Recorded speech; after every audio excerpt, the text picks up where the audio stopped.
Record. Okay, hello guys, hello and welcome. The date in these fast-paced times is the 9th of April 2020 and I'm joined, I'll introduce you in a moment, to Ian Morgan from MBS Accountants. We're here to talk about all things related to the various government schemes around the coronavirus, COVID-19, about the grants, about furloughing. This is a Q&A session, so it will be interactive to answer your questions about what we see going on in the marketplace right now, what seems to be working and succeeding, what isn't working, and what you need to consider when making these decisions, which banks to go to, etc., etc. So, tee us up with questions. I can see them coming in a flurry. Lots of people on the call. I know you can hear us, so we are good to go. My name's Dan Bradbury, and I am joined by Ian Morgan. So, Ian, hello. Hi there, Dan. Hi. And hi, everybody, as well. So probably a good place to start, Ian, is just give them a little bit of your background. I know we've worked together in Mastermind for only a short period, but give us your background as a professional, someone who can give some good advice on this topic. So myself and my wife, Sam, both members of Mastermind, and we run a firm of accountants, and we specialize in helping small and medium businesses in terms of making sure that your financials are fully up to date and you've regularly got good sort of data in which you can make good sort of informed reactions to in times like these. The current situation is we've got lots of obviously existing clients that we're out there supporting, lots of good questions coming in from them, and it'd be great to see the likes of questions that are coming in from the sort of wider public as well, and to see exactly how we can support everybody. Great, I love it. So let's literally cut straight in because I've got a mountain of questions that are piling up quickly. Let's get a framework, Ian. So first of all, as I see it, guys, as you're listening to this, my general attitude, which I'll share, and I'll get Ian's perspective on, is, look, the fact is, for most businesses, your industry's been significantly upset. There is significant upheaval, which of course causes significant downward pressure on the business, especially from a cash flow perspective, revenue, profits, cash flow, all adversely affected in most cases, and therefore people are in a panic. Our outcome for this call is to give you a sense of hope, a sense of there are things you can do to mitigate the risk. There's a lot of people, I can already see it in the comments, that are frustrated, that are hacked off, that are frustrated. The reality is that the scale of this, and I hate to use the unprecedented word, but it's somewhat appropriate, the scale of this situation that we find ourselves in means that so many people need help. There's going to be continued frustration. Our intent here is perhaps to give you some do's and don'ts and what seems to be more effective than others to give you a little bit of a leg up. So with that said, Ian, should we start on the grant side of things? Because obviously the difference between grants and the loans is loans you're going to have to pay back, but grants are just that. It's in effect free money. So what do you see going on? Let's start with the basics, assume that people know nothing. What grants do people have access to now, and what grants are you seeing come through? So the government have been quite good in terms of putting out lots of different sort of availability with grants. So we've got, there's a grant available for the self-employed. Now, this is purely if you are self-employed, sole traders, partnerships, that type of setup, not people limited companies. So if you're self-employed and you've got a downturn from the coronavirus, then there are grants to cover your average profits over the last 3 years that are going to be coming towards sort of June time. We've then got effectively a bit, it's sort of a grant, I suppose. You've got a business rates holiday coming in for people with retail, hospitality and leisure businesses. So that should mean that you've got no business rates due throughout the whole of 2020 to 2021. I think that's up to a rateable value of 51,000 as well. Similarly, for people in the same boat, you've also got grants then available as £25,000 per property, which is just a pure cash injection to the business, which is accessible through local councils. For people who are not in those business environments, they're not in retail, hospitality and leisure, then there is a separate grant available for £10,000, but you have to be qualifying for small business rates relief for that one.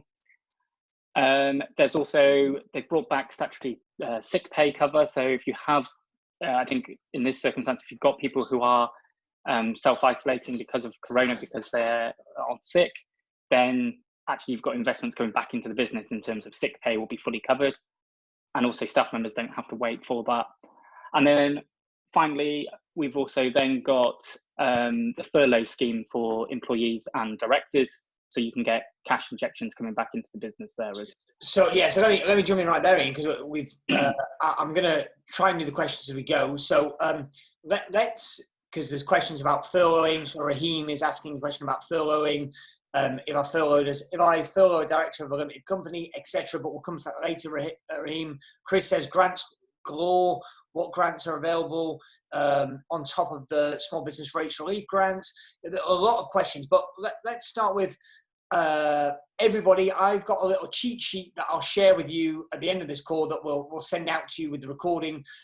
It does need to be updated, because another caveat we should say, and the reason why I put the date at the start of this recording is the rules are changing regularly, and only a couple of days will pass before some rules will change. So I'm going to try and keep the cheat sheet up to date, but just bear that in mind. So if the reality has changed, but in what were the most common grants?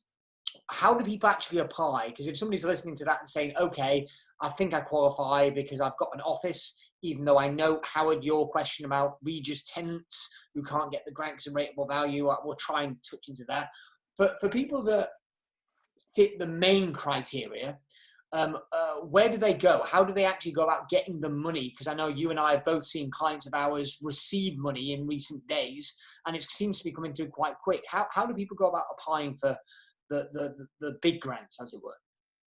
Okay, so the big main grants, the advice is basically look out for two possibilities, and this depends on your local council quite how they're going to be structuring this. So many councils have gone for the option of building some kind of application form or portal that you can either fill in online or that you can download and then send off to them, whether that be via email or whatever. So check your local council's website, look for business support, and there should be access within that. Councils have also gone with a question or the action of posting out sort of advice out to people that they've got listed with business rates. But obviously that's going to be going to your main business premises. In the current climate, obviously we're advised not to travel unless it's absolutely essential. So a bit would be don't sort of venture off to offices and go and find those letters. Get onto your local council's website and find the method that they've got on there for you to be able to apply. Great. Yeah, I mean, I know as an example for those listening, it will vary, of course. In the local district council around here, Warwick, it is a portal. And I mean, I heard from somebody just yesterday that applied on Thursday last week and received the money in their bank account, cleared funds. They filled in a form online. That was it. A few days later, and it appeared in their bank account. Okay, I'm just going to try and dive in with a couple of grant-related questions. First of all, yeah, so Revy says, I had a positive result, received a £10,000 grant from the local council. I'm just trying to pick out the different questions. Again, put them in the Q&A box, preferably, guys. It's more easily accessible and removable for me than the chat box, the Q&A box. So actually, let's cover this one first. Mike says, is there any way to access the £10,000 grant without being registered for small business rate relief? Unfortunately not, Mike. It's a case of you had to have been registered for a business premises and be eligible for small business rates relief, or under the separate schemes, the retail, leisure and hospitality, and you have to be registered that prior to the 28th of February. So unfortunately, if you don't qualify, then unfortunately, no, that grant's not available to you. Yeah, I know. So I just want to hit something head on, which I've heard of. I've not seen it in this webinar. By the way, Ian, I know somebody's going to ask, how do they find out their rateable value in a second, just to kind of tee you up for the next question. But I will say, I've heard a few people doing a few unscrupulous things, like trying to call in favours from landlords that they know and backdate tenancy agreements. Look, guys, neither Ian nor myself are legal advisors, but just on an ethical ground, don't do that. let alone the ethics and the morals, actually, you're also going to find yourself liable for prosecution, because that, I mean, that is fundamentally financial fraud. Are you seeing much fandangling of the rules going on, Ian? We've been lucky in terms of our clients have been fantastic, and nobody's pushed the sort of bounds of what is acceptable. But I'm working sort of groups of other accountants, and I've certainly seen some other accountants being pushed in terms of pushing the rules and pushing it a bit too far. Yeah, Mark noted here that Wales also has an extra £10,000 grant on top of the other £10,000 grant. I'm not sure what that is, but again, I suppose you've always got to check about it on a local level. So how do people find out their rateable value? So great. A quick Google search for rateable value. You're taken to the Valuation Office Agency's website. You can then pop in your postcode and you can find your rateable value on there.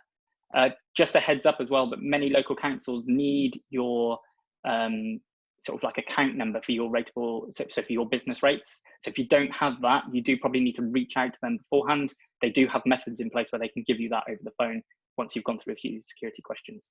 So do just watch out for that. And I think this question we'll probably answer, but just to cover it off, Howard says, have you heard much from Regis tenants who can't get the grant because they don't have rateable value? So I'm guessing that's serviced office spaces. Yeah, so we've got a few Regis clients, and I think unfortunately Regis seems to have turned off all phones and are not taking any calls or anything, which it doesn't support those small businesses overly great. But ultimately, if you don't have a rateable value, then unfortunately, no, you don't qualify. So yeah, not much more to say on that, really. Yeah. Okay. I'm just checking coming off this. What I'm gonna do for those that are listening, and there's a lot of us on the call right now, I'm gonna cover all the topics at a high level and then get more precise, because there are a few other little things that are related to grants, but it gets very micro. So let's jump tack in and let's talk about the CBIL loan scheme. So my attitude is, anybody that's eligible for a grant, find out if you're eligible, and then if you are, apply, because it's quote unquote free money, as it were, because it's not a loan that needs to be repaid.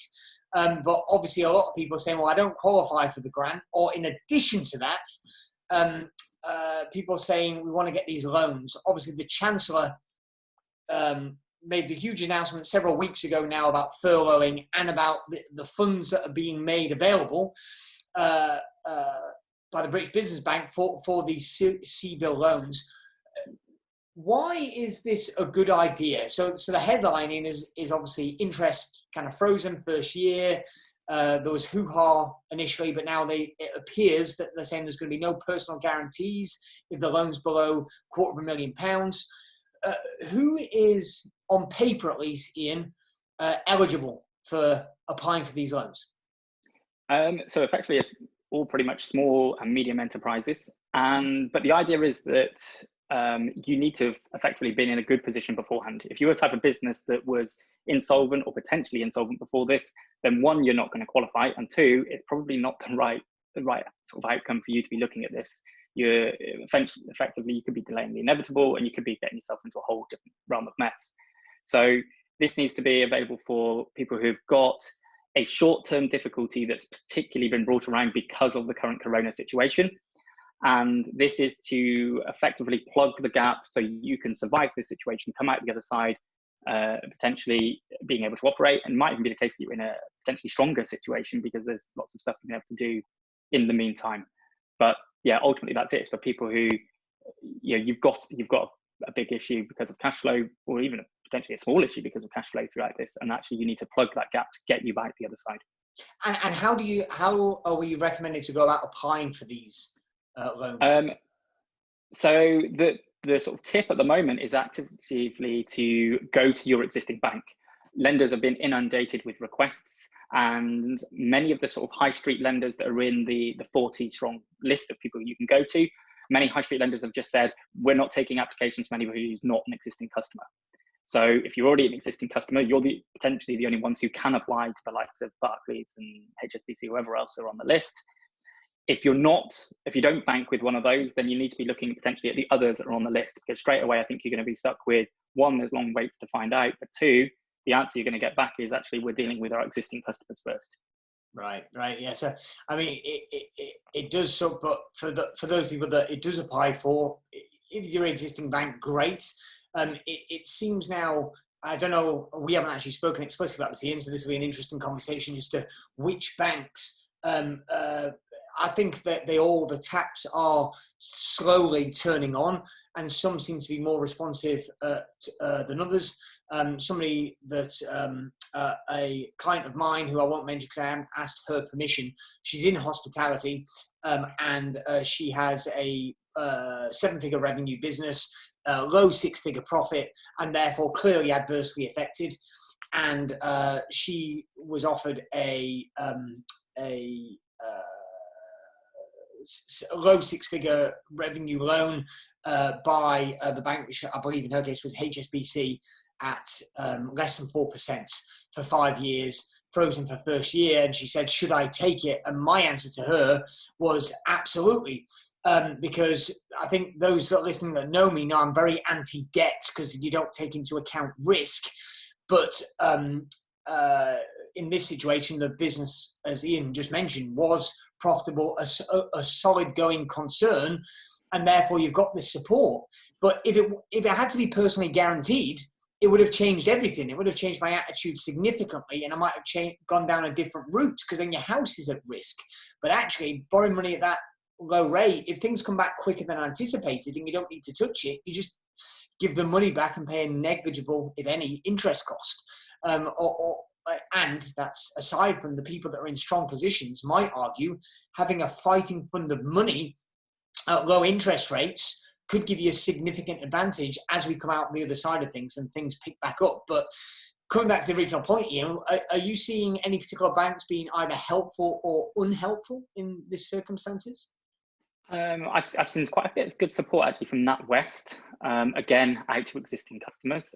So I assume potentially it's still sort of part of the same group. RBS probably come into that bracket as well.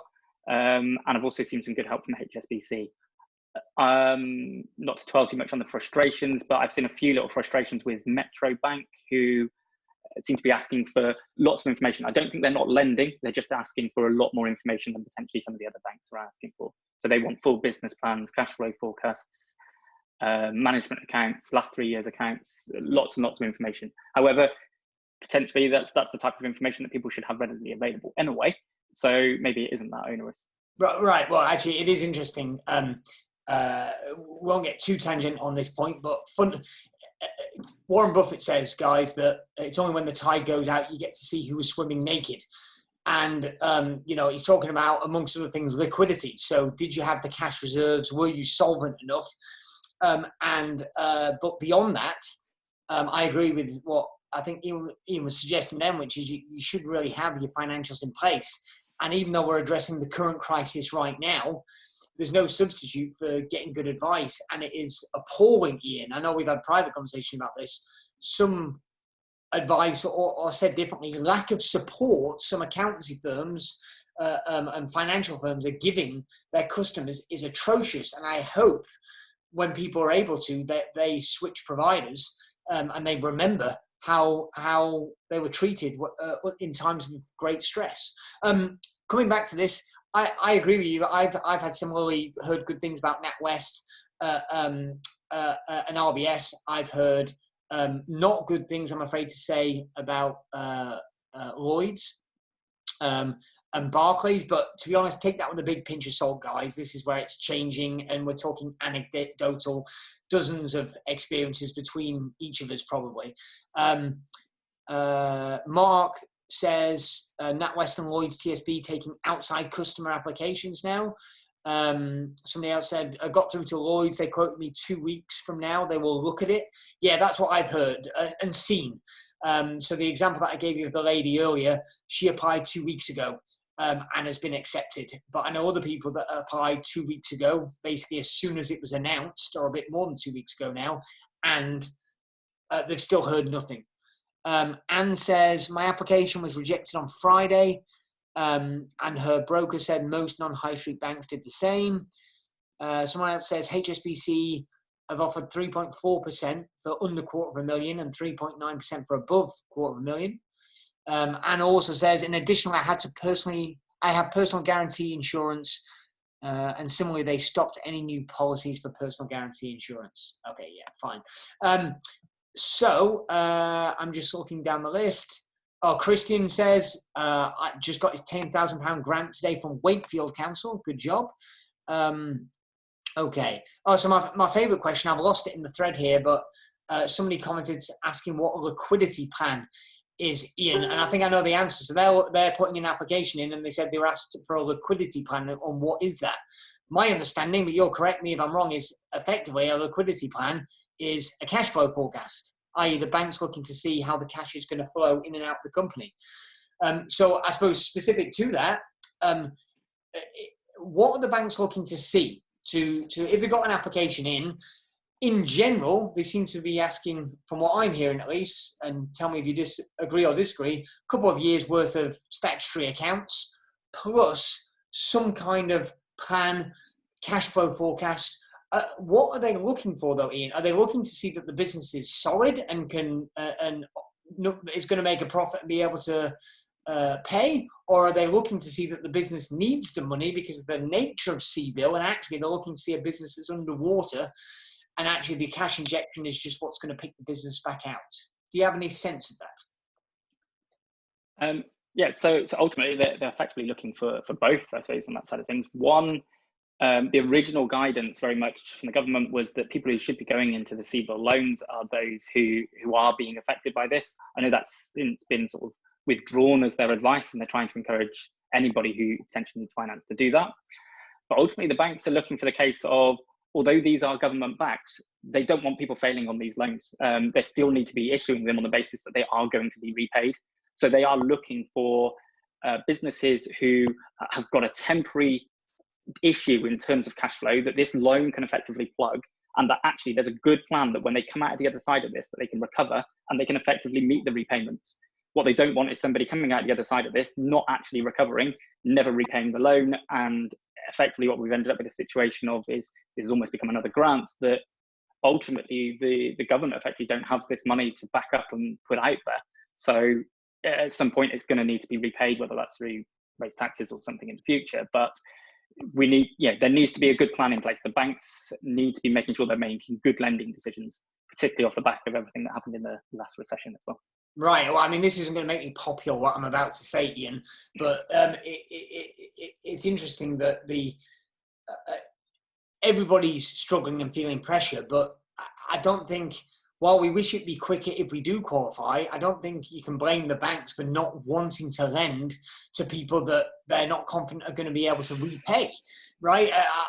To my mind, it's just logical, and people are getting incredulous around, well, we bailed out the banks. To my response is, no, we didn't. Not by choice. The taxpayer did bail out the banks, but there were a lot of smart people that were doing it. We didn't come and get a vote on bailing out the banks. And besides, if you thought bailing out the banks was a bad idea, what, it should be reciprocated and the bank should bail us out now? I mean, that's just idiotic thinking to my personal view. So therefore, I agree with Ian 100% that you need to be able to show that if you get this cash injection, it's going to work and you're going to be able to repay.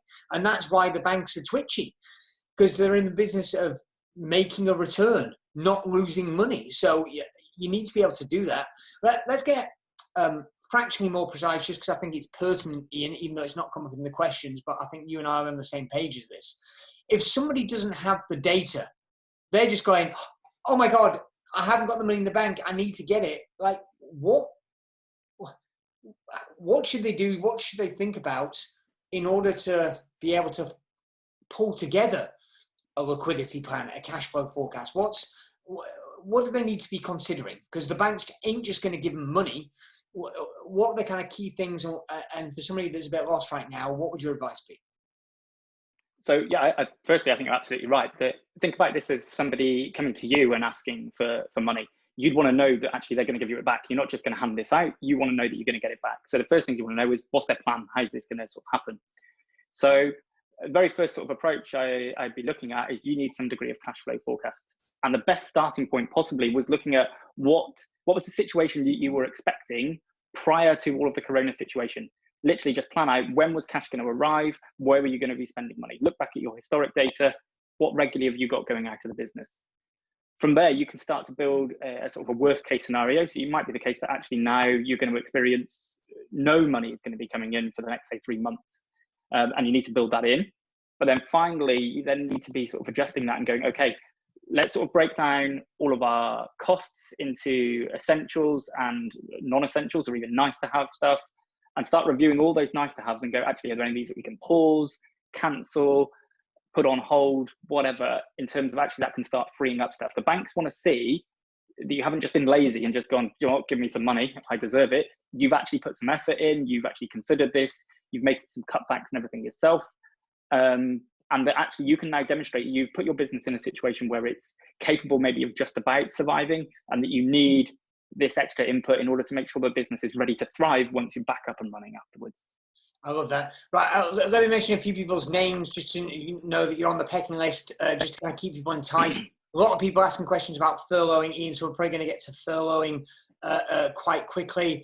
Sean Walsh has got a great point here about the PG. So Sean Walsh is an accountant and is a financial director and involved in buying quite a lot of businesses. So I'm going to come to your point about PGs in a second. Alistair Broom, great question. In fact, and what else? Anonymous attendee. Yeah, okay, good. So I'm going to do this anonymous question first, and then I'm going to go to Alistair, and then I'll come back into Sean and the PG. So the anonymous attendee says, CBIL, what level or percentage of revenue or running costs would you say to consider for a CBIL application? I.e., how much should you consider raising, and are the banks likely to consider? It's quite an interesting question. Yeah, how much money to apply for, really, and what will the banks consider? Any thoughts on that, Ian? Okay. So my thought would be, this isn't the case of trying to get the absolute maximum you can possibly get. You need to, if you go back to my example of doing the sort of cash flow forecast of looking at your worst case scenario and what you've recovered, that should give you a good indication of how much your cash flow is truly going to be affected. So actually, when you go to the bank and you say, I want £100,000, you've got a calculation behind that. So when they turn around and go, why? You can go, well, I'm going to need £100,000 because look, here's my cash flow forecast. It shows the downfall we have, and that's what's going to plug the gap and get us through this. So if you go without that and you just go purely, I want £100,000, and they ask why, and you just go, oh, you know, it's a nice figure, then how are you going to prove that, and why the bank's going to trust you that you're going to work well with the money and make sure that you're paying it back? So I don't think there's necessarily a set percentage. It's going to be very much on a sort of individual circumstances, and the best way to find out that figure is to do the cash flow forecast. Yeah, I like that.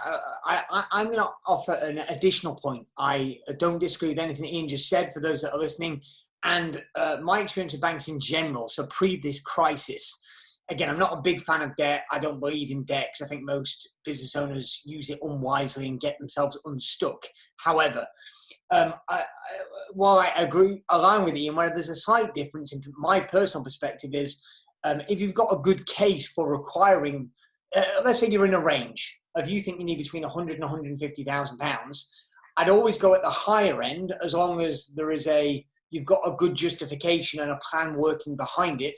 Because I think the worst thing you can do is be 80% complete on a project. So that would be my advice, Mr. Anonymous listener. If in doubt, go slightly high. And it used to be, albeit unknown in the current times with the demand on banks, that if you could interact with the bank manager, they would tell you. And if you went in a bit high, they would say, we can't do 150, but we can do 120. And then you'd end up with 120. Whereas if you went in 100 and they just accepted it, you got 100. And I think with the CBIL as well, if you qualify and therefore you get a low rate, I mean, if you're getting the money at a lower rate, I'd actually err on the side of being a bit optimistic. Because if you get a bit more money, as long as you're wise with the money, you are intelligent with the money and it's contingency money and it's set aside appropriately, then you give it back for what in the big scheme of things is a very negligible interest cost. So that's probably, Mr. Anonymous listener, my additional thoughts. Okay, Ian, Alistair says, and obviously Alistair, I have, because he's in our mastermind program, I've worked all my cash flow based on a July the 1st start. So I presume he means he believes he's going to be able to pick up tools, because for everybody listening, Alistair's business, Garage Flex, does work and conversions in people's garages. And I'm about to submit to my bank for CBIL. the term can be up to 6 years. So is the advice to go for as long as possible with early repayments, or keep it short and sweet? So it probably comes back to my general underlying accountant nature here of err on the side of caution. My general sort of guide on this is always look at maybe the longer term that gives you the good sort of cash flow that you need at the moment, because it keeps the repayments that bit lower. If things are going absolutely brilliantly afterwards, you've always got the option to pay off early. Yeah, there might be a little bit of an interest penalty in doing that, but actually, you've got the case where you've managed your cash flow effectively. You haven't sort of squeezed that too tight, and then you can always end that agreement early. So yeah, go for as long as possible would be my general view on things. Yeah, and I agree, Alistair. I agree with Ian 100%.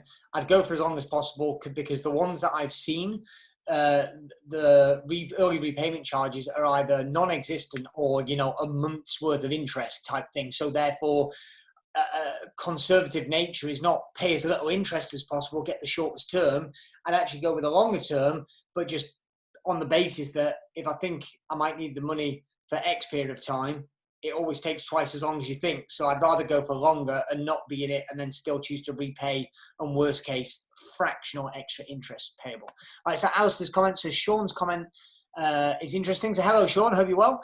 I know we texted the other day.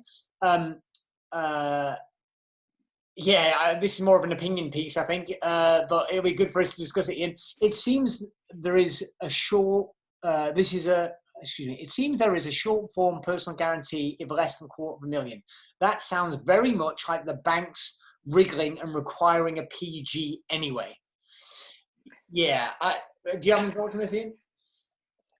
I know originally there were banks trying to get personal guarantees on anything really below 250. I know the government came out and they gave a degree of advice and basically went, this shouldn't be happening. We've put this system in place to support people. This isn't really supporting people. The banks have been guided to not be asking for any personal guarantees below 250,000. Obviously, there may be some banks still not heeding that, but. Well, here's where it's interesting, and I think people that know me well personally know that I have a strong dislike of banks in general, mainly because when I was when I was kind of 21 years old, I got myself in a world of trouble and I defaulted on a load of credits. Or it could be the fact that my dad worked for HSBC for 40 years, which might be a deep-rooted psychological issue, but nevertheless, let me say what I've heard, because I'm kind of somewhat on the side of the banks. We're back to this. The banks want to know people are going to pay. I've heard people, Ian, say, hey, I'm going to get every penny I possibly can, because if it goes wrong, who cares? I'm in favor of not having a personal guarantee, but I think that attitude is reflective of the mindset. And I heard one person specifically, Ian, who's not a client, I just want to be clear about this so nobody makes assumptions, who's a property investor, that said, I'm going to use my company, and I forget what his company does, but he's got a limited company that he trades with, to get this loan, and I'm going to get all the maximum money I can and literally partition it. And because I believe the property market's going to tank, then I'm going to buy all this property that I can using this money, and it's effectively free leverage or low risk leverage. And I'm kind of torn, honestly, because on the one hand, I can see the business case called, I've got a load of money, low interest, and I'm not personally guaranteed it, and I can use that to leverage growth when the property market declines, which he believes it will do. But on the other side, I suppose there's definitely a line to be drawn personally and ethically as to kind of going, yeah, I mean, this is 2008, right? Oh, cheap money. Let's go and buy a load of property. What could possibly go wrong? And if it does, I don't even care. Yeah, I think certainly for me, from an ethical perspective, we know the government doesn't really have this money that they're putting out there. It needs to be repaid at some point. My belief is it's out there to support those businesses who genuinely are being affected and are capable of coming out the other side. This isn't there as propping up businesses who probably don't need it and are just trying to make some quick buck out of it somewhere. So actually, the more businesses that are, if you like, abusing that process and taking up that money, that actually it's costing everybody in the long term, because actually that potentially means if there's more money to be repaid, then future tax rates potentially need to be even higher to repay that. So yeah, my bit would be we shouldn't be encouraging it. It's not free loans of any description. Yes, we've got to repay them, but if people are going to default on these, or they're going to be using up these funds that have been made available, then it is going to impact everybody. Yeah. So out of left field question, Ian, and I think I know the answer to this. And also, I will say for the record to anybody asking questions, we don't necessarily know every answer, and we'll tell you if we don't know. So I actually know the person behind this, I think, but I've just got a company name. It's Ink Newsletters. And I think that's Nick, in which case, hello, Nick. And he says, it'd be interesting to understand options for an LLP. So I'm guessing Nick's in a limited liability partnership. How does, whether it be CBIL or just the range of schemes open to business owners, do you know how it's applied in the context of an LLP, Ian? Frankly, the honest answer is no. I've not seen any good data that actually defines when an LLP is actually going to fit. For those who don't know, an LLP is effectively a hybrid between a limited company and a partnership, and quite whether you're going to fit under the self-employed scheme and have that level of support or under the sort of furlough type scheme, I'm really not sure. So my bit would be, sorry, I'll step away and say I don't know the answer to that one. Yeah, and I'll give a little bit more of opinion, but definitely it's hearsay. So as I've heard anecdotally, on very limited amount of input, I've heard that as it relates to CBIL, LLPs are being treated like a limited company, i.e. you can apply for the loan. But I do not know, and that's why it's really interesting as it relates to furloughing. My suspicion, and we're going to come on to furloughing now, guys. I know there's still questions about CBIL, but I'm going to jump onto furloughing to make sure we cover that, because there's a lot of questions about that, especially as it relates to directors and self-employed and split incomes, Ian. But I suspect that the partners in an LLP don't qualify for furloughing, because effectively it is being self-employed. So that's the best we can do, I'm afraid. Ink Newsletters. Oh, now my Q&A window is frozen, which isn't helpful. So let's go back. Okay. Oh, actually, sorry, I can't help myself. One final question on CBIL. Susan says, would using as part of your reason for getting CBIL as paying off your current overdraft a good idea? It would mean it would reduce bank charges, etc. Well, actually, there's two questions there, I think, Ian. One is, if I could get a CBIL loan, would I be wise to use some of that to remove an overdraft, which should obviously be a higher APR? And then the second part of that is, does that become part of your business case to the bank? So I think it's got a flip side to it, that if cash flow's an issue, then what you need to be taking into account, I suppose, is the additional interest that's likely to be being charged on the overdraft versus the repayments you're likely to have to make on the CBIL loan. How are they going to stack up against each other? Because ultimately you need to be comparing the interest that you're being charged on the overdraft, which is almost like your repayment, if you like, of it, what that's costing you cash flow now. In the headline figure, then yes, if you can reduce your interest rate from something like, I don't know, 15, 20% on an overdraft down to 3% on a CBIL, then great. But you do need to take into account that consideration over the cash flow element side of things. From the bank's perspective, it's hard to know how they're going to be viewing things. I think at the moment they've already got debt assigned to that, so maybe they might be looking that they may have others that they may need to prioritize in that level. It's difficult to know what their behind the scenes lending decisions are. Yeah, it is difficult to know. I mean, my personal attitude, but this is just anecdotal from seeing a lot of clients do loans and use finance over the years, would be think of CBIL as a separate application you're making, but that's going to get deposited in your bank account. Therefore, it will take you out of the overdraft. And if you can avoid going back in the overdraft and then cut that facility, that's probably what I would look to do. And probably a good example of if you need 50, but you're already 20 into an overdraft, if you can apply and get 70, I think that might be what I look to do, because that would take me out of the overdraft, and you can choose as and when to cut the facility if you think you're going to make it with the actual core of 50, as it were, and then effectively you've refinanced your overdraft rather than being an 18% APR as being a 4% APR, but fixed repayments over a longer term. Final thing, it's funny because it keeps coming in quicker than we can answer it in, but rates CBIL. I mean, I will go over to furloughing next after this. Again, Sean, who was on earlier, who's a qualified accountant of many years and financial director, says that his information is that the CBILS scheme is limited to a maximum of 25% of 2019 turnover or double the annual wage bill, whichever is greater. So that's quite I don't know if that's true, but again, Sean's not the kind of guy that would state things if it was, he's an accountant, so again, conservative by nature. So that's interesting. Interesting to hear that, Sean. Okay, answering that. So let's go back up to furloughing. Okay. So Raheem says, if furloughed, I'm assuming he means him, I believe Raheem's a gentleman. If I'm furloughed as a director of a limited company, are we still okay to take dividends from the business? Interesting question. So yes, in theory. The problem becomes under the interpretation of the furlough, because actually if you're furloughed, then actually you should only be making statutory decisions. Actually, so let me just interrupt and just zoom back up. Again, I know a lot of people know, but actually, before we even talk about furloughing for directors, what is the furloughing scheme? What does it mean, and what's the intent behind it, Ian? Fantastic. Yeah. So the furlough scheme itself is actually the government basically interrupted and went, look, we've got all these businesses that have had a big downturn, and they're suddenly looking and going, right, we need to cut costs. One of the first things we probably need to be looking at is making stuff laid off. Let's cut the wage bill. So the government effectively stepped in and went, actually, we're going to have a massive admin headache with all these people wanting to claim job seekers allowance, but there's time delays in that, the admin time of dealing with it, the costs of it, and so on.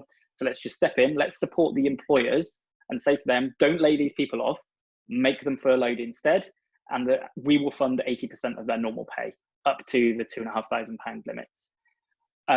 So therefore, you don't have to lay them off. You can just purely keep them in place, and they'll be sat at the point where they're not able to work, so they won't be doing any work whatsoever, but they can receive 80% of their pay or more should the employer choose to pay more.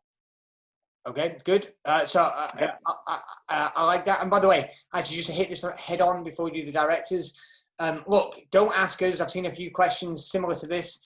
I think you should utilize the scheme if you fit the criteria. I am vehemently opposed to people that are talking about abusing the scheme, i.e., if you furlough staff, the guidance clearly states that the people can't work for you. So people talking about furloughing staff and then still doing the work, let's just call a spade, that's illegal. It's fraudulent. And ethically, morally, I don't think it stacks up, because we're all in this to help each other. But in addition to that, I assure you, people are going to go to prison for abusing this.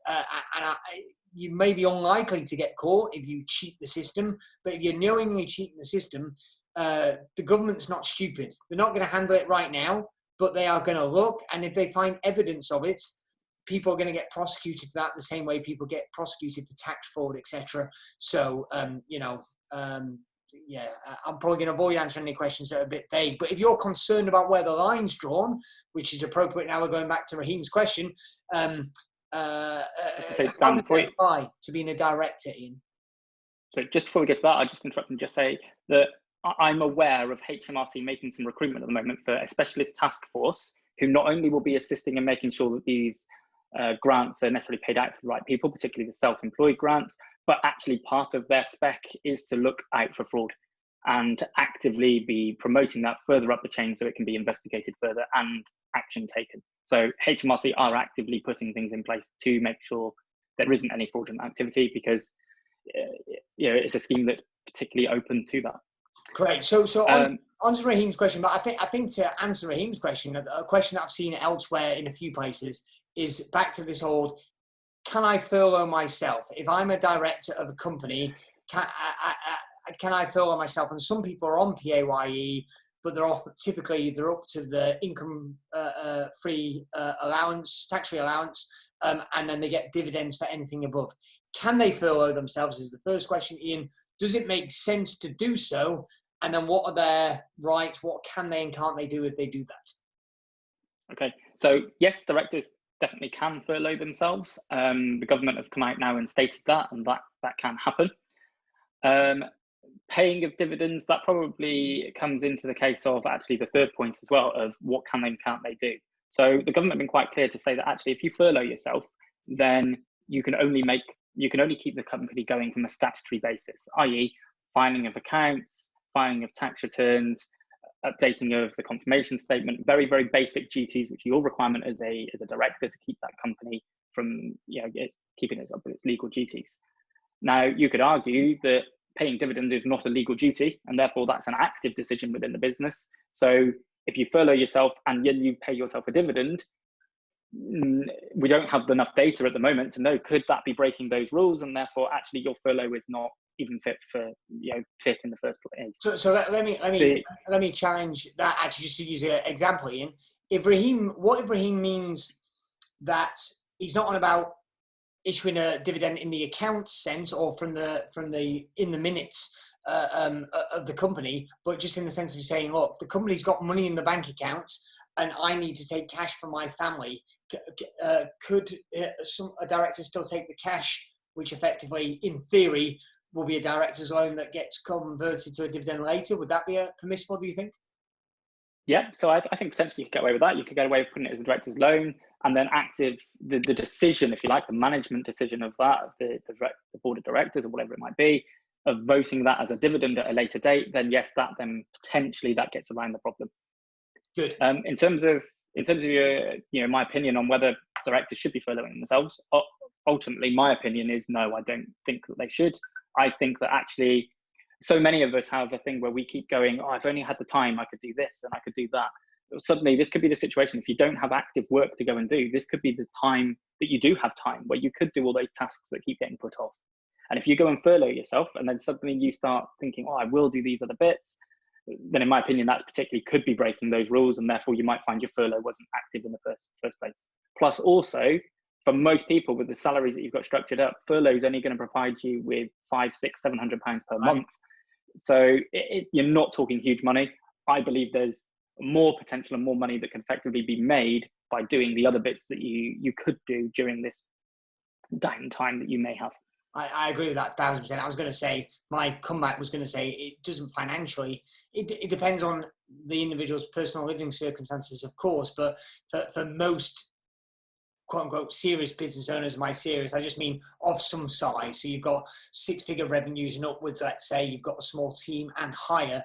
The amount of money you get by furloughing yourself is probably, it's not worth tinkering with to risk being seen on the wrong side. I just do everything that Ian just said. So actually that tees up a good question from Darren. Darren says, I have 2 directors of a limited company. If I furlough one director, can I still apply for a government loan, and is it worth doing that? I guess, Ian, I'll say my answer first and then tell me if you agree or disagree.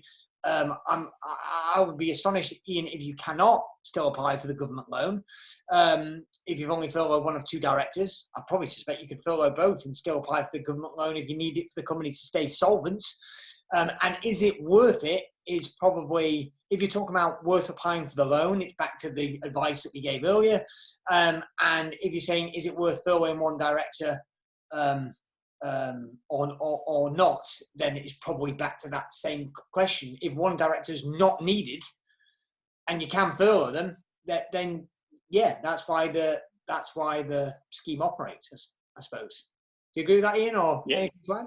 Yeah, I don't think I've got anything to add to that, really. No, I think a statutory requirement from director is to keep the company solvent, and therefore it's one of those actions is to go and get a CBIL or any other type of loan. If you don't qualify, then I don't see that that's you're actively trying to promote the company and do bits that would prevent that. But certainly if you've got 2 directors, then there's no reason why one can't be furloughed and the other one carry on doing all the other bits that you could do. Yeah, this probably says the same point, but in a bit more detail. And then I'm going to loop back round, guys, and come back to the grants, etc. So Alistair, Nick, Paul, William, Steve, Josh, there's a few different questions that I'm going to do my best to get them all, albeit I'm wary on time. Nick says, if I furlough myself and my wife from our home-based company of which we are directors, can we keep responding to emails, putting up YouTube videos, give free calls to clients and do admin tasks to keep up to date? Or will a HMRC investigation send us to jail? I would say, Nick, I can't say whether or not an investigation would send you to jail, but by my judgment, how I read the data HMRC or the government are putting out, clearly you would be in breach of your duties if you furloughed yourself. So that's not something I would look to do, albeit you could argue one of you could get furloughed probably if the other one's doing all the admin, right? And do the YouTube videos is being done by one, probably. Okay, so I'm going on the list, so I've answered that one. Great. Keep the questions coming, guys. I'll do my best to answer everything I can. Here you go. This is a good one. Back to a grant. Claudine says, I'm a sole trader. My cash flow won't be significantly impacted until July. Will I still be able to get grant help? That's interesting. Okay, so at the moment, the self-employed support there's relatively little data. All it says is you have to prove that your business has been adversely affected because of the coronavirus situation. It doesn't state when that was. It doesn't state quite what that's going to be. So all we know is the scheme won't be open and built until June, probably at the earliest. As we saw with the job retention scheme and the grant schemes, we will see more and more data just released over a period of time. So current situation is, yes, I don't see why not if the effect comes later, but we don't have enough data to know that for sure at the moment. Yeah, and Claudine, for what it's worth, my attitude personally, and this is commercially speaking, again, I'm not a qualified accountant, is as long as you're honest, I would apply, because they might just, the worst case, they're going to turn you down. But if you've been honest with what's actually going on and what you see as possible interruption and give them the facts, then it's their judgment. And if you're accepted, you can deem that it's appropriate. And if you're not accepted, then you know, would be my personal attitude. And to add in on that, actually, I'd just say that you must have some reason at the moment why you know that there's going to be this downturn further in the future. So keep some record of that. So you've got some degree of evidence. There must be something going on at the moment. Maybe it's lack of orders, lack of work that's being done. Keep some degree of diary or something that you can then provide that as the evidence to show that there has been some downturn. Just the effects were much later on. Okay. Actually, technical question, completely random aside interruption here, guys, because this virus situation has made me use Zoom when I've never really used Zoom before. I just want to check. I set as an hour for this call, and on the basis that we're only a third of the way through the questions we've got, we're going to run out of the hour. Are you good to continue on for a little bit of an extended period? Yep, I think just checking my diary. Yeah, I'm good. I'm good. That's okay, fine. Good. I've got 30 minutes, so we'll run a bit longer. And secondly, do you happen to know, Ian, if it's scheduled as a webinar, is it going to cut us off at an hour? Because if so, that's going to be a problem, I suspect, because we've got about 4 minutes. We just keep. No, I believe it should be absolutely fine. Keep running. All right, good. All right. If anybody thinks otherwise, let me know, and I'll try and fix it as we go. All right. So, we've answered 20 questions so far, but we've still got 48 open, and everyone we seem to answer. It's like the heads of the Greek mythology. You cut off a head of the snake and 2 heads sprout out in its place. Okay, so this is an interesting question on grants from Bill. Bill says, is the grant rate relief of 10K just based on rateable value, or is it a full 10K? So I take that, Bill, you mean, is it prorated on the rateable value? And as I understand it, Ian, it's a flat 10K regardless, as long as you're below the 51,000. Is that right? Yes. So yeah, it's a flat. As long as you qualify for the small business rates relief, then yes, it's a flat 10,000. Which I think so far has been the same for all the grants as well. There's no apportioning of them. I think it's to keep it simple to be able to process. Yeah, I agree. That's what I've seen. So VJ says, can dental practices be classified as retail or hospitality? So I believe if your business is occupying a retail premises and therefore the business rates effectively you were paying were based on the rateable value for a retail premises, then yes, potentially. But other than that, no, you couldn't go and say put yourself and change the category of your business. You are classified as a dental practice, and that's that. Yeah, I've heard similar, a bit of a warning story, guys. Again, we want to be optimistic, but we want to help you, not hurt you in the future because you temporarily get something that ends up biting you in the backside. I've heard of a couple of stories of people trying to fandangle it. I would say, VJ, as Ian said, it depends on what category the council viewed the property as anyway. And a few people are saying, well, can I kind of argue the toss that I was actually retail? So, for example, I heard a story of a self-storage facility where they had a small retail shop where they sold the boxes and the tape and stuff. And the answer is whatever you were classified as. So I don't think you can reclassify, but if in doubt, just go and be totally honest with the application, because you're not sure that you qualify. And if you're totally honest with the data, then there's no harm other than the time considered in applying, I would probably suggest. Okay.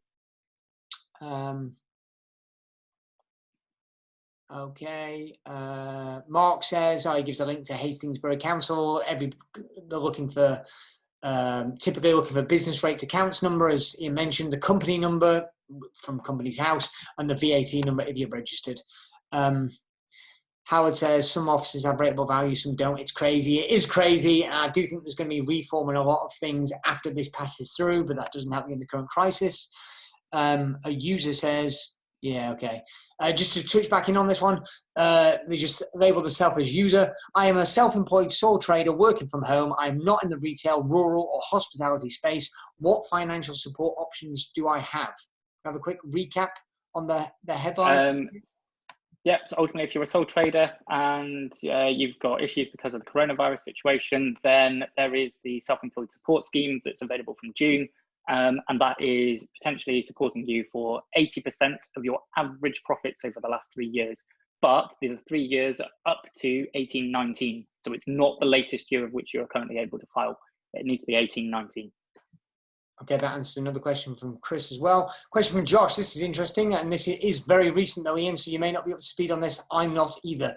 But Josh says, does the funding announcement yesterday for charities include community interest companies?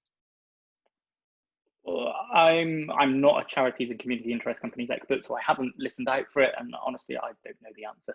Yeah, sorry, Josh. Short and sweet, sorry. Yeah, I don't know either, Josh, I'm afraid. So, yeah, I'm afraid we can't help you with that one. Okay. So I've seen 2 questions for people saying versions of the same thing. I have a business that does not have rateable value. The council tell me I don't qualify for the small business grant. Are there any thoughts or ways around this? And that's from Steve, and somebody else asked a similar question. So my answer, Steve, would be, you probably in the other categories.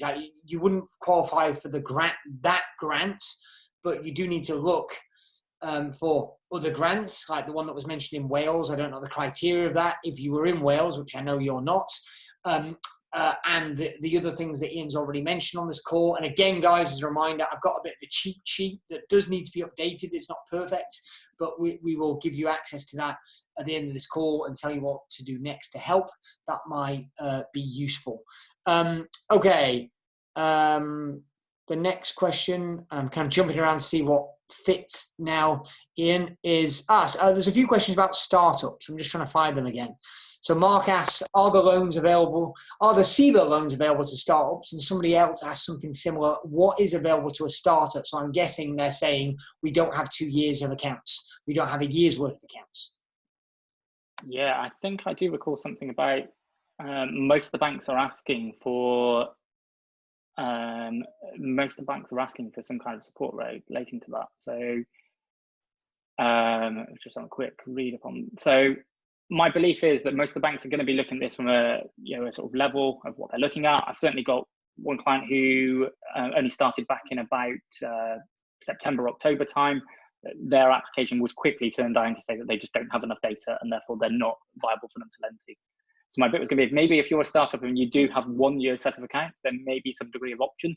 But if you don't have even one set of accounts, I can imagine that I think that's going to be a sort of a dead end and you're not going to be able to go down that route. Yeah, it's not good. I mean, I've got to say, I really feel for the people that are stuck between a rock and a hard place. I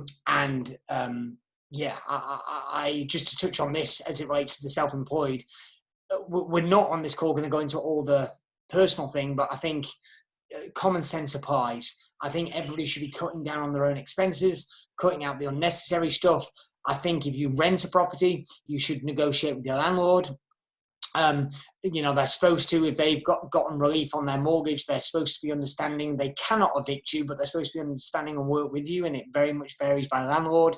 But I do think all of that needs to happen. I wouldn't take on personal debt if I could possibly avoid it, because I actually think your existing lenders or people that you owe money to, it's not quite as simple as this, but will absorb some of the damage. So, for example, we haven't really spoken about the HMRC, Ian, and there's some people talk about VAT, etc. Obviously, the government so far has said this quarter's VAT doesn't have to be paid, but for clarity for everybody, they're clear that it will need to be paid. It just doesn't need to be paid when it was due. You still need to submit the return and you're still going to owe the VAT. So effectively, it's an interest-free loan is what it is. And that's an example of anything you do business-wise and personally, so if you can get a mortgage holiday, again, if you don't need to, I wouldn't get it but if you can get it, it's probably better than getting alternative debt with additional interest, even though the mortgage is a bad example because the VAT is deferred and no interest. Same with the personal tax returns. There's deferral, but it'll still need to be paid and there's no penalties or interest. With mortgage holidays, you still owe the money, and actually, as I understand it, you're still going to pay interest, and actually going to pay more interest because it gets tagged on to the end of the loan. Okay. Alistair asked a good question. Ian, to catch you on the stop. Hi, guys. Thanks for this. What qualified source of information are people using the most? Gov.uk, local authorities, etc. So, yeah, where are you finding the most reliable information, Ian?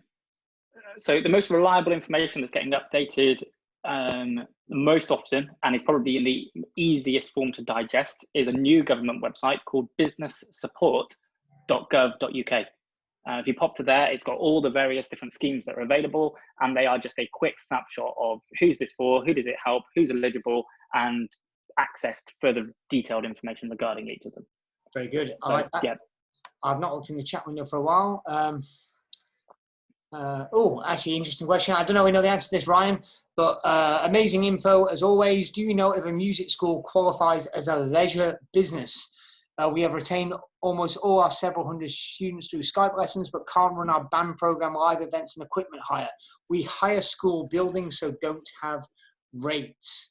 Interesting. Do you have an answer to that one, Ian? So I think for me, the last part is the bit that answers the question. So it still comes out to those who have got premises. So if you're in the retail, leisure, or hospitality, you still have to have premises. So if you don't have premises, then unfortunately not.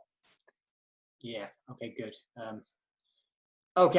Mark says, HMRC furlough portal expected to open on the 20th of April and initial payments by the 30th of April.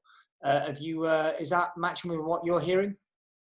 Yeah, I'd heard the 24th, but yeah, end of April is when we're expecting payments. Yeah, it'd be great if we can get payments in before the end of April, but I'm sort of taking people, go on the side of caution. Let's think about them being in May. If you bank on them too early and they don't happen, then that could be a bit of an issue. Yeah, I agree with that 100%. I'm sorry, I'm a bit distracted. I'm reading some great questions coming in. This is a contentious one. In fact, you know the person that's asking this question, Ian, so but I won't mention the name because it's slightly arguably contentious, even though I know that he wouldn't mean it to be so. So he said this: Hi, Bradbury and Group. I heard today on a Martin Lewis video that furloughed staff can work for another company with employer's permission, which I understand to be true. We have different companies, so i.e. this person has more than one limited company, I know. So could workers potentially work for one of our other limited companies while furloughed, as long as it's not paying their wages? Would appreciate an advice here, as could work well if this is indeed the case, as we could essentially arrange job switches. Many thanks. And that's an interesting interesting example. I'm not sure what my gut level answer is. What are your thoughts on this, Ian? So obviously, as per how the rules are put out, then no, it's not potentially an issue as the way the current rules stand. Now, as Dan said sort of many times throughout this, these are constantly changing all the time. My view would be you're going to be very much pushing the realms of where somebody at HMRC or somebody looking at this could view it and go, you're just being a little bit cheeky and you're pushing the rules. Right. And are you just opening yourself up to a bit of a can of worms that could be some investigations? if you're going to be going down that route and you're going to be doing it, you need to be keeping lots of great evidence to prove that this was a true sort of business-based decision and not something that was very much tax or grant motivated, because that's essentially what they're going to be looking at. So the more documentation you can keep to prove that this was definitely a business decision and not a grant tax claiming sort of decision, then that's what you're going to need if you're going to be going down that route. But I'd say, yeah, you're going to fit in a grey area, and there may be data that gets released later that means that actually ultimately the decision you made was incorrect, and you're now not going to get the furlough support anyway. Yeah, and they'll try and claim back what you have had or whatever. So yeah, it's a tough one, and I probably agree with Ian. As in, I can see how tempting it would be to leverage what's open to you and be within their rules, and therefore do it, and then get round it. I also know, because you've not got an insignificant payroll either. I know this company, Ian, but I can see that be tempting, and I don't know. And personally, I'd be tempted just to pay it straight, i.e., in your case, this business is able to trade partially, Ian. I'd say you're going to end up furloughing some staff and not furloughing some staff, and then just being straight that you got furlough for some, probably. Okay, quick fire. I'm just reading the questions. Some are quite long, which makes me complicated. Okay. Yeah, I'm not going to answer that one now. So somebody basically said, I had an ongoing project that was supposed to be complete, but isn't complete. Can I do the work to complete this project, even though I'm now furloughed? The answer is no. Unfortunately not. And again, people draw their own judgment calls as to where it would be found, because I've heard somebody say, well, how would they know? Well, I don't know how they would know or not. But the question is, do you want to be in a position where if you're asked point blank if you've done that and you know it's in breach of the rules? I don't want to be put in that position.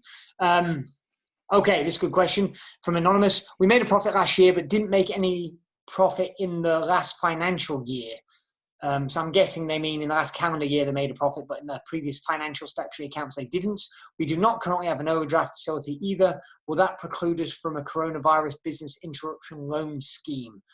I don't know about your answer, Ian, but mine would be not necessarily. I'd come back to apply, because what's the worst that's going to happen? The worst is that you're going to get turned down. But if you can make a good case for you can pay the loan back, you may well get accepted. But the banks do vary widely. So would you agree with that, or think something different? Yeah, no, mine would be the same. But just because a business is necessarily loss making doesn't mean that it potentially has poor cash flow. It could have good cash flow of some description, and that actually you might be able to demonstrate with your cash flow forecast. You might be able to demonstrate that actually it isn't a bad decision for the bank to do that. Cash flow forecast becomes key. Yeah, good. Yeah. I do like, by the way, even now Google can be your friend if you just use common sense. A bit like the business owner who contacted me, not sure about what a liquidity plan meant, even though they're very financially literate, the person that asked me that question. And a quick Google search probably would have told you that liquidity plan is basically a cash flow forecast. And by the way, I know it's a nightmare to get hold of bank managers, but if you just ask them the questions, what do I need to do? What does that mean? You can often get clarity, even around what likely would get accepted versus not by the bank manager's judgment through the lens of that bank. Okay, so 2 questions here that are very similar, relate to the same thing: small business, part-time staff, but don't have premises. And somebody specifically has got that they operate in Regis as well. Hashtag Corona scumbags, Paul said. What can I do to rectify the situation? And yeah, unfortunately, William, Paul, we don't have a good answer for you. If you are not, you don't have a rateable value, you can't retrospectively go and fit it. If it's that you just can't find the paperwork, etc., well, you can figure that out by doing the searches, etc. It's a pain in the backside. And my advice for the quote-unquote Regis scumbags, look, I've got no comment as to whether they're scumbags or not. I do think, though, people have long memories. So I hope that when this passes, you make sure your ducks are in a row, your things are in order accordingly, and equally, when you're treating other people's suppliers, depending on how you treat them, they will remember. So, we all just need to be as upstanding as we can. Everybody's tight on cash, but I'm trying to support all the small businesses that I can that depend upon me for trade. People that I use personally for kids, like sports lessons and things like that. How can you help support them? Because we're all struggling, and I'm a bit of a believer in karma, but I'm getting philosophical. Okay, probably 5 more minutes to go. Let's go high speed. Okay, good. So this is quite interesting. Shades of grey. What happens if you have a self-employed business and you're a director shareholder of limited companies and your income split across both? Coming from your self-employed business and dividends in your limited company, are you entitled to any grants for your self-employed business? So it probably, Ian, is a question as to, can you apply in multiple different entities? Can you apply for the self-employed stuff, and can you also apply for the limited company stuff? Yeah, so effectively you could furlough yourself and you could apply for the self-employed support. There is, though, a condition on the self-employed support side where you need to have 50% of your income coming from that self-employed business. So the best thing would be go back, look at a personal tax return and look how your income split up. If it's not more than 50% from self-employed, then you're going to be excluded on that grounds. Good. By the way, on CBIL loan, if somebody has multiple limited companies, are they able to apply for loans for each limited company? And actually, and as an additional question, tied to Sean's personal guarantee comment, could they, in theory, would they be better off applying for two? If they wanted £500,000, would they be better off applying for two £250,000 loans with different banks for the same limited entity? Yes. Are they able to do that? Yeah. There's no reason why you can't apply from your different entities. At the end of the day, you're applying based on each entity's position. It's the entity that's getting the support. So if each entity needs 250,000, that supports each entity, and that avoids you having to put personal guarantees on, then yeah, great. That's not, in my opinion, that's not abusing it. That's using the rules to your own advantage. Right. It's common sense. And if you think about it, as long as, and the person wasn't suggesting this, but as long as you are being upfront, i.e. you're not concealing it, right? You're not concealing the data and then lying about your financial position, that you're lining up the other loans simultaneously, which could come back and bite you in the ass, because I suspect most loan documents, the lender has the right to call it in, pretty unilaterally. So you leave yourself exposed. But as long as everybody's clear, actually, it also makes sense in that the bank might not be comfortable holding £500,000 of risk, but they might be very comfortable holding £250,000 of risk, even if there's another bank that's equal to do the same, because they're spreading the risk amongst themselves.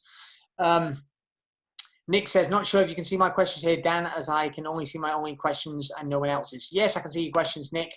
And I think we've answered them, some of them already. If not, they are definitely coming up in the thread. But yes, you can't see other people's questions. Oh, this is an interesting question. Mike, if you don't have a rateable value, will the banks look at this as a positive or negative when applying for the loan? I have an office but don't pay business rates. I'm going to jump in, Ian, and just say it's not really significant either way. It's the overall financial position of the business. It's the P&L, it's the balance sheet, and also it's the forecast as to what you think's going to happen. And the rates is just a cost of the business. I don't see it having any notable weight for approval or denying of a loan. Yeah. Only bit I would add was actually, if you do qualify and you haven't claimed, it's going to be one of the bank's things they're looking at. Have you done everything you can already to support your business? If you haven't done these other bits, does it really make you a good person to lend to? Because actually you haven't done your own research and been active yourself. Great point. Oh, another good fun one. Right, I'm running as fast as we can, guys. Does it look at UK subsidiary cash requirements in isolation? For example, if you have a foreign sister company who has cash but the UK requires the funding, will they expect the sister company to bail you out instead? I guess, Ian, this falls under the same category, i.e. the bank want to know that you've done things reasonably in your power, i.e. they don't want to give away money that they don't need to give away if you could self-fund it, probably. If there's no guarantee. I mean, if you've got a guarantee, they might go, well, we'll lend you the money and we'll make the interest. But if they haven't got the guarantee, they're probably slightly more sensitive. And who is the underlying owner as well? If you're saying a sister company, but actually if the non-UK business is technically the parent company, then actually there could be an argument this isn't a UK company and these loans are only available to UK companies. So the structure of it is too big to discuss in here, but there's a potential that there could be stumbling blocks in the way there. Great. There's a few that I think we can answer quickly. So Susan says, do we know roughly how long it takes to get a decision on a loan application at the moment? It varies across bank. Just the couple that I've seen have been 2 weeks. I'm going to say it's not less than 2 weeks, albeit it might speed up, but there's clearly a backlog, and it makes sense that the bank are processing them in the order that they're received. So that probably answers that question. Ross says, is it worth applying for a bank account then applying for a CBILS? Look, banks know how long your account's been open. So, whether or not that'll pass the automated, because there's a lot of automation. Oh, you're a customer, so now you can apply for a loan with us. Yeah, great. But probably good luck getting a bank account open with a high street bank. You're probably going to succeed with Starling or Tide or one of the app-based ones. But as far as I'm aware, they're not doing CBILS. They are doing lending, because I use some of those as secondary banks for some of my businesses. And, of course, they're flooding people with offers of how to apply for loans.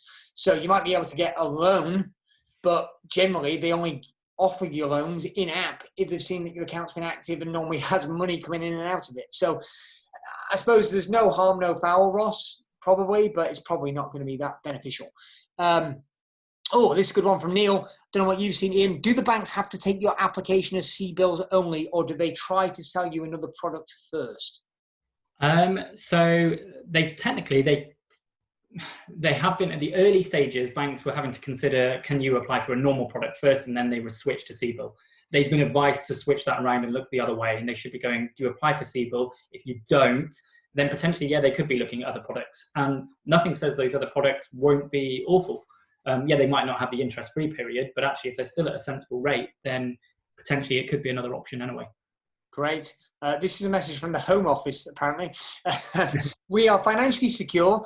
If you're actually the Home Office, I'm not sure that's true with the checks you're writing at the moment. Would you recommend furloughing at this time, although we still have work coming through on a regular basis? Can we furlough team members a couple at a time and do this on a rota basis?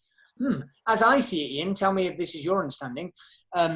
Obviously, the premise is you can't furlough staff and then have them do work. But could you furlough some and then furlough more? The answer is yes. Could you rotate? I don't know, but I do understand that the minimum period somebody can be furloughed for is 3 weeks. So, I suppose that is interesting. So I'm sure you can furlough 2, and then if work was dropping off, furlough more. But can you rotate 3 weeks on, 3 weeks off? Could you do that in theory?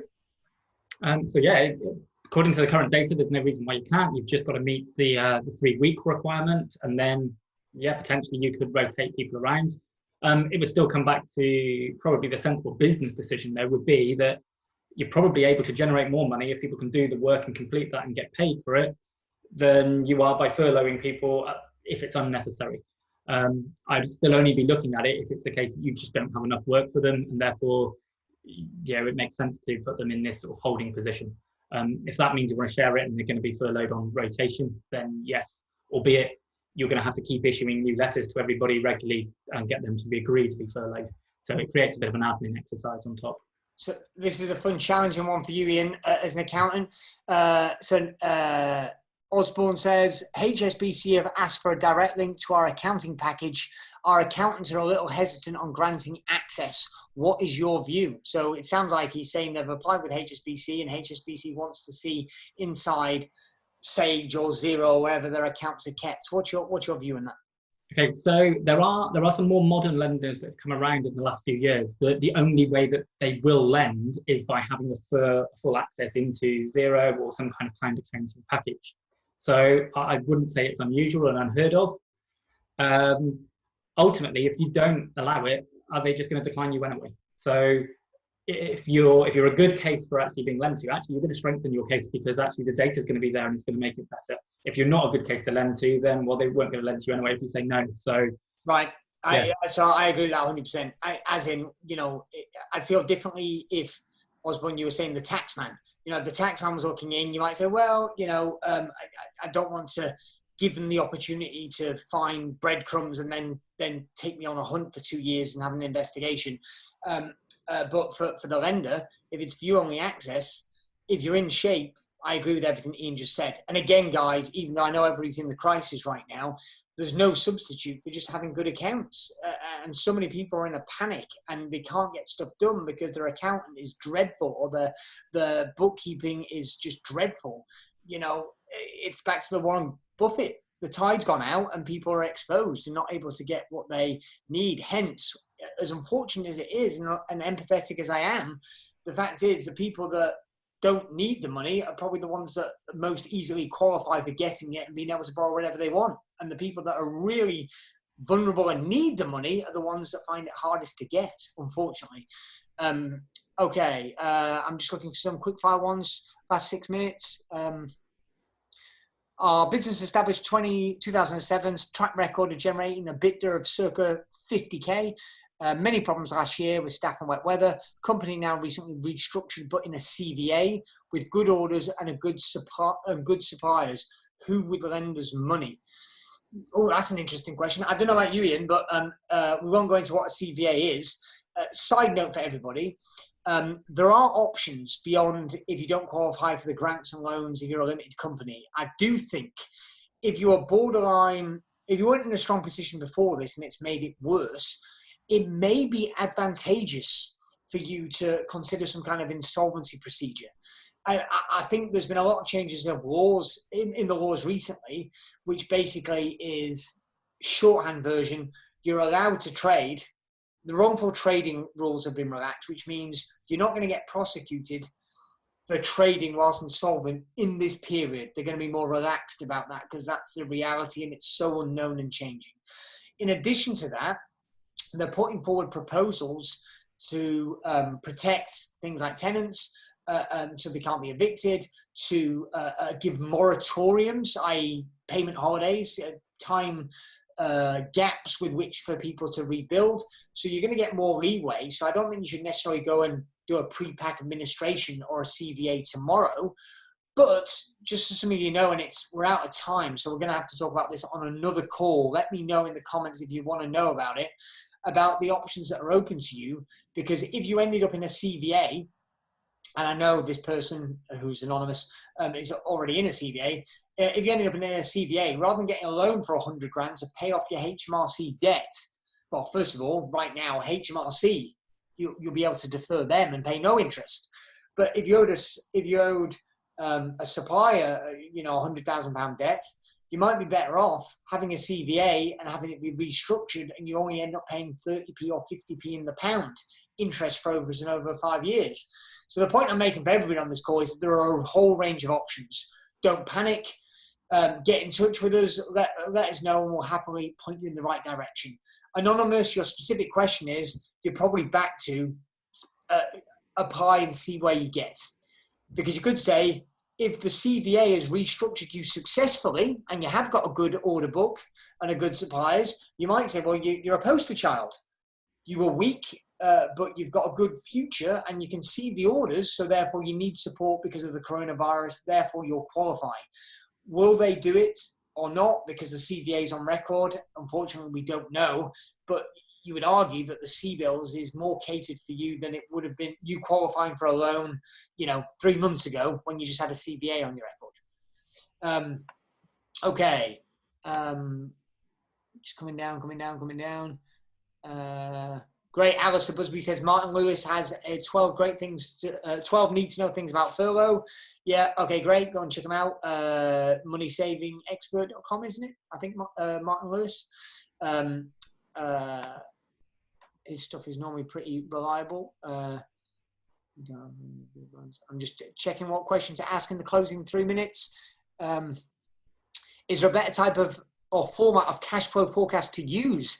Is there a templated format we can get easy access to? There is, Bill. There's one I designed myself. In fact, I'll try and dig it while I ask this next question to Ian. I'll go and put the template in the chat. Okay, good. Here's a good question from Ricky. he says, hey, Dan, Ricky here. 1, is there a lower chance of being approved if you wait for a few weeks before applying? I.e. saying, should he get in now or is he better off waiting? And 2, if you're on a low salary, £700 per month, but take dividends, is there any furlough relief if dividends are based on profits and now profits are less secure? So I think we've answered number 2, but maybe we need a recap, Ian. And then number 1, is there a lower chance of being approved if they wait? And in the background, guys, I'm going to go and find this link for you. Okay, fantastic. So let's get number 2 out of the way nice and quick and early. So yeah, I already covered it. You're only going to be able to furlough for your salary, not for the dividends. So if you're on the standard 719 per month, then you're going to get something like 575 that's covered by furlough. The dividends and profits and all that, that's irrelevant and doesn't matter. In terms of the sort of lower chance of being approved if you wait a few weeks. So I think this depends on what is the current circumstances and how good is your financial data at the moment. If your financial data isn't as good and reliable as what it would need to be to support the loan application, then that's what you need to be doing first before you go and process the application, because that's going to build up your strength. When you look into a bank, you'll be able to present the historic accounts, you'll be able to present a good cash flow forecast, good budgets moving forward, good management accounts. You need to get all of that in order. So if all of that's going to take some time to get in order, then yes, wait a few weeks. The risk, I suppose, of waiting a few weeks is that the money that the government applied into this does get allocated up. However, they have already said and alluded to the fact that if it does, they will make more available.